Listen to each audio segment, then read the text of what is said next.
Magandang gabi po, mga ka-BK. Welcome po sa ating Barangay Kapre. Ako po muli, si Boy Kapre. At isa na naman pong kwento ang ibabahagi natin na mula sa tunay na pangyayari. Simulan natin. Marso 13, taong 2019. Wala nang araw nung makauwi ako galing sa trabaho. Nadatnan ko pang iyak ng iyak ang sanggol namin habang yakap-yakap ng asawa ko. Kanina pa raw hindi matigil sa pag-iyak ang aming anak sa kadahilan ng hindi niya alam. Ano ba naman ang ginagawa mo sa bata, Tasha? Hindi yan matigil-tigil sa pag-iyak. Pagalit kong tanong sa aking asawa. Hindi ko alam. Basta na lang siyang umiyak. Lalo nung umalis ka. Natataranta niyang sagot. Hindi na rin siya mapalagay sa kalagayan ng aming anak. Nangingitim na rin kasi ang anak namin. Sinubukan kong patahanin, pero ayaw talaga. Pinadede, pinagtimpla ng gatas, kinarga, at kung ano pang ginawa naming paraan para lang mapatahan, ayaw talaga. Naging palaisipan na sa akin ang kalagayan ng aking anak. Ano nga bang nangyayari sa kanya? Tinawagan ko si kumparing Ryan at tinanong kung ano ang gagawin kapag nagkaganito ang isang sanggol. Ipanad mo na lang sa bahay ang anak mo! Hindi ko na siya pinatapos at agad na binaba ng telepono. Napamura na lang ako sa sagot niya. Lasing pala ang gunggong, kaya ganun na lamang ang namutawi sa bibig. Sinubukan ko ring tumawag sa kakilala kong doktor. Pero dahil siguro nasa klinika pa siya at abala sa mga gawain dun, hindi nito sinagot ang aking tawag. Maghakating gabi na lang at sige pa rin sa pagyak ang anak namin. Nababahala na ako sa maaaring kahinatnan nito. Sa pinaghalong emosyon at takot para sa aking anak. Dagdag pa ang hindi mapalagay na asawa. Lumabas ako at pinakiramdaman ang paligid. Sa tingin ko kasi, parang may mali sa nangyayari. Hindi naman basta-basta iiyak ang bata. Pwera na lang kung may gustong ang biktima. Dahil dito sa Cebu, dito sa baryo namin, ganyang kadalasan ang ginagawa namin pag hindi namin malaman kung anong dahilan na nangyayari sa bata. Nagpaalam ako sa asawa ko na may kukunin ng saglit. Ngunit ayaw nitong pumayag. Natatakot ito dahil silang dalawa lang ng anak ko ang may iwan. Natatakot siya na baka kung ano ang mangyari. Lalo pat hindi matigil-tigil sa pag-iyak ang aming anak. Ngunit nagpumilit pa rin ako. Umalis pa rin ako kahit na ayaw niya. Nagtungo ako sa bahay ni Mama Elsie. Yun nga lamang at may kalayo ang bahay nila Mama. Mula sa amin, ilang kilometro din ang layo nito. Maalam si Mama sa ganitong bagay. Dahil ilang sanggol na rin ang nailuwal niya. Kaya kahit malayo, nagtungo pa rin ako. Alauna na ng gabi nang makarating ako sa kanila. Mabuti na lamang at gising pa sila. Lalo na ang kapatid ko. na nagbabasa pa. Kung kaya't napagbuksan ako ng pinto. Di sa oras na ng gabi, Ronia. Nagtatakang bungad ni Mama Elsie. Kinusot-kusot pa nito ang kanyang mga mata dahil sa antok. Hindi naman ako nagpatumpik-tumpik pa at sinabi ng aking pakay. Yung anak kasi namin, Ma, buong araw na umiiyak hanggang sa mga oras na to. Hindi namin alam kung anong dahilan. Kaya sumadya na ako rito para humingi ng tulong. Baka po may nalalaman kayo tungkol sa bagay na to. Natahimik si Mama Elsie. Hinintay ko na lang din ang kanyang sasabihin.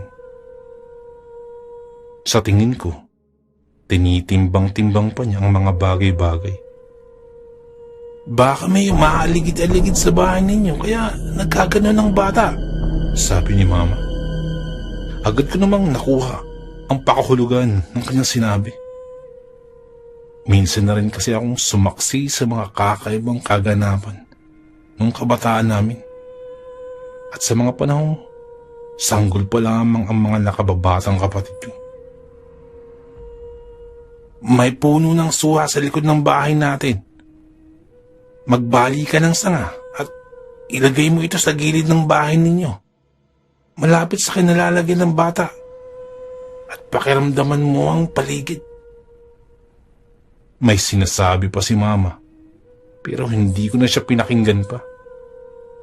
Nagtungo ako agad sa likod ng bahay at walang pag-aalinlangan, bumali ng isang sanga sa puno ng suha. Hindi na nga rin ako nakapagpaalam pa kay Mama dahil sa pagmamadali. Dahil iniisip ko ang kalagayan ng anak ko. Baka hindi ko na tumaabutan pa. Lakad, takbo, lakad. Yun ang ginawa ko para lang makaabot sa bahay ng mas mabilis. Sisingap-singap pa ako at hinahabol ang hininga. Pero hindi pa ako nakarating sa bahay. Ngunit tanaw ko na ito. Biglang napaarko ang kilay ko nang mapansing bukas ang pintuan nito. Sa pagkakatanda ko, isinarado ni Tasha ang pintuan nang makalis ako. At yun din ang utos ko. Dali-dali akong tumakbo papuntang bahay. At sa pagsaging ng ideyang baka lumala ang kalagayan ng anak namin. Tasha! Tasha! Dumaos-dos mula sa maigpit na pagkakahawak ng kanang kamay ko ang sanga ng suha. Nang mapansin ko yun, biglang tumambad sa aking harapan ang isang lalaking walang pangitaas. Nakapasok ito sa bahay namin. Madungis ang itsura nito. Ngunit ang nagpakilabos sa akin, nagtatagla ito ng napakahabang dila. Bukod pa dun ay mapupulang mga mata nito. Ngunit ang lalong nagpagimbal sa akin ay hawak-hawak ng nilalang na to ang sanggol namin na patuloy pa rin sa pagpalahaw ng iyak. Hindi ako agad makakilos sa pagkabigla. Anong klaseng kampo ni Satanas ang may hawak sa anak ko? Ronnie! Ang anak natin! Sabi ng asawa kong nanginginig sa takot na nakasiksik sa sulok. Napalipat-lipat ang aking tingin sa pagitan ng lalaki at sa anak kong hawak niya. Ilang sandali pa kaming natigilan lahat bago nabalik sa ulirat ang diwa ko. Nanganganib ang anak namin. Bitawan mo ang anak ko! Asik ko kasabay ng paghugot ng itak na nakasukbit sa dingding at itinuon kagad sa nilalang na yun. Napaatras naman ang lalaki. Akala ko bibitawan na niyang anak ko. Subalit mas lalo lang niyang hinigpitan ng hawak. Dahilan upang mas lalong pumalahaw ng iyak ang anak namin.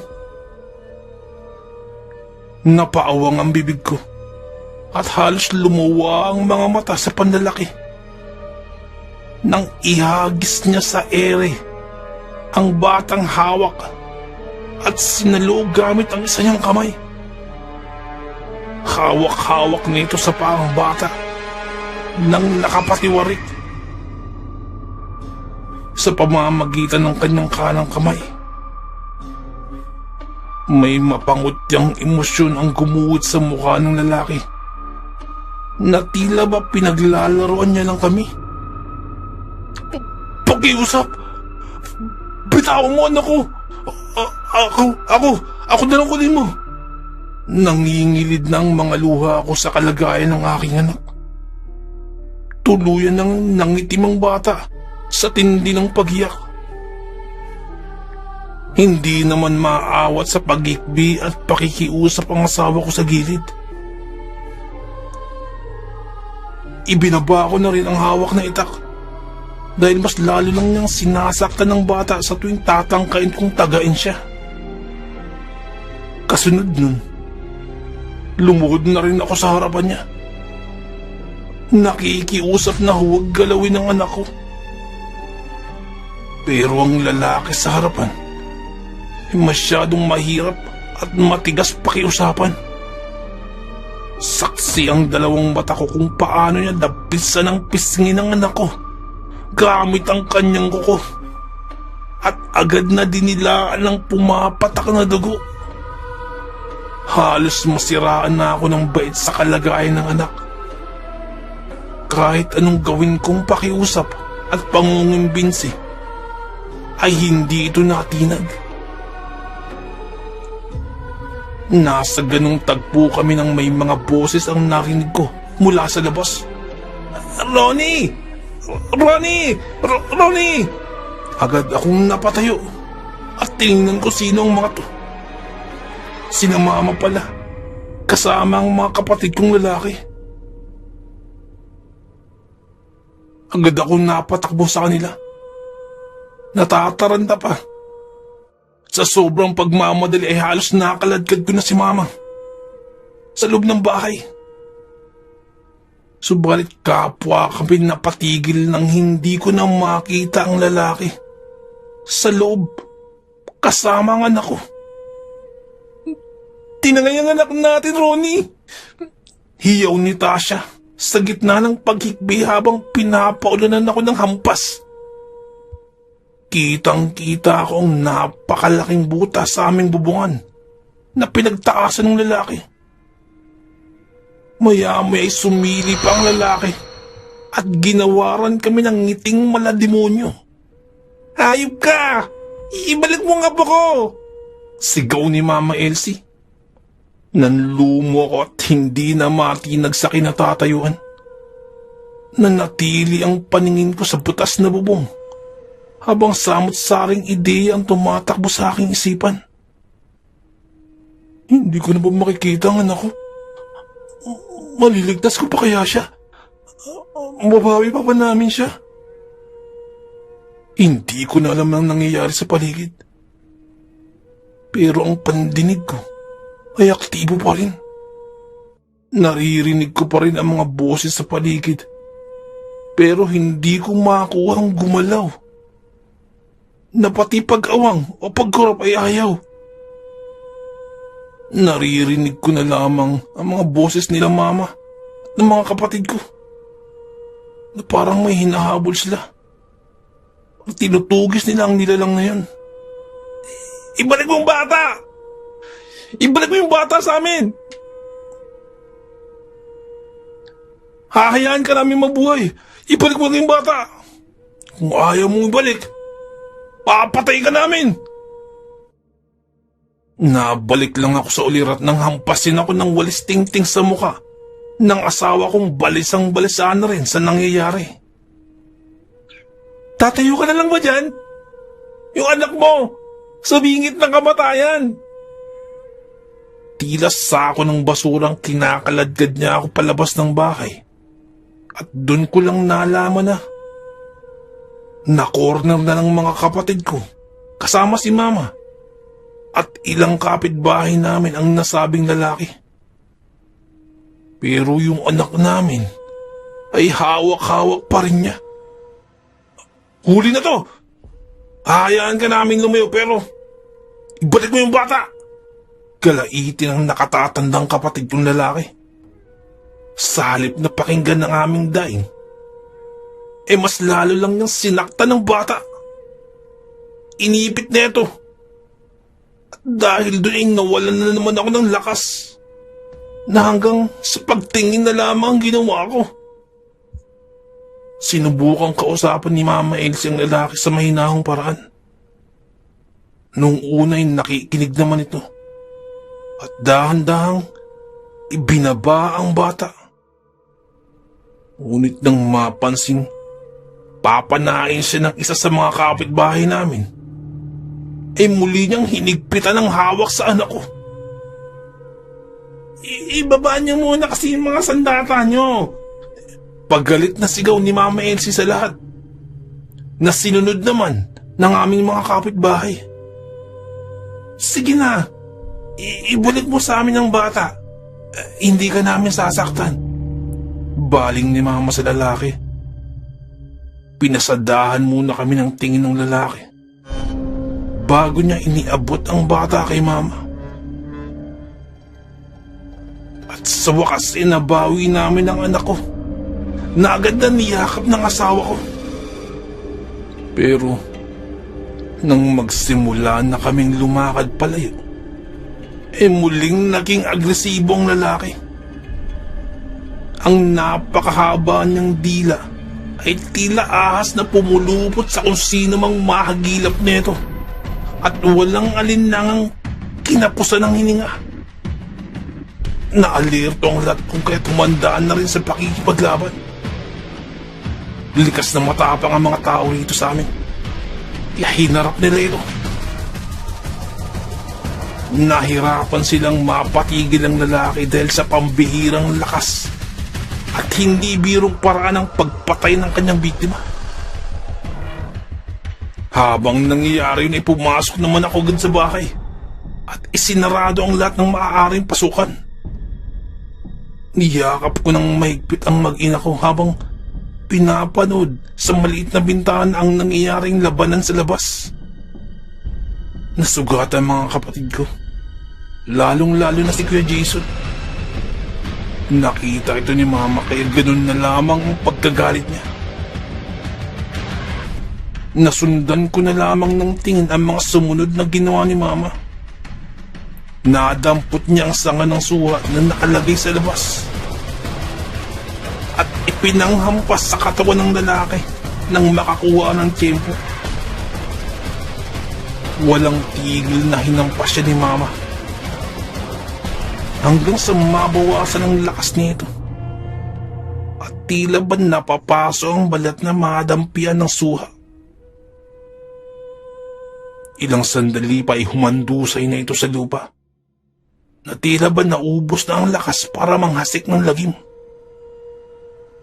Todo pa rin sa paghampas si Mama sa sobrang galit habang ang lalaki ay hindi na gumagalaw pa. Doon lamang nagsilapitan ang mga kapitbahay namin at tumulong na rin sa paghampas hanggang sa tumigil na sa paghinga ang nilalang na yun. Nang kumalma na ang paligid, doon lamang ako nabalik talaga sa ulirat na tila ba mahuli sa paggana ang utak ko sa lahat-lahat. Siguro ay ganito ang epekto kapag nabigla sa pangyayaring hindi inaasahang mararanasan. Mabuti na lamang nalampasan namin sa awa ng may kapal. Niyakap ko muli ang anak ko na bumalik na rin sa normal at hinahagkan-hagkan ko ang noo. Akin na nga yung bata. May pahalik-halik ka pa rin. Kanina, hindi ka nga tumutulong. Saad pa ni Tasha Sabay bawi sa anak kong nasa bisig ko. Aba, anong hindi tumulong? Sabi ko. Naduwag ka ngang humarap sa ng biktima ng anak mo. Tapos ngayon yayakap-yakapin mo. Masungit niyang sabi sabay dala sa anak namin sa kwarto. Napangiti na lamang ako. Kung sa bagay, tumayo-tayo lang naman talaga ako kanina. Pero nagpapasalamat pa rin ako kasi kahit ganun nagawa naman naming lampasan yun sa tulong na rin ng pamilya at kapitbahay ko.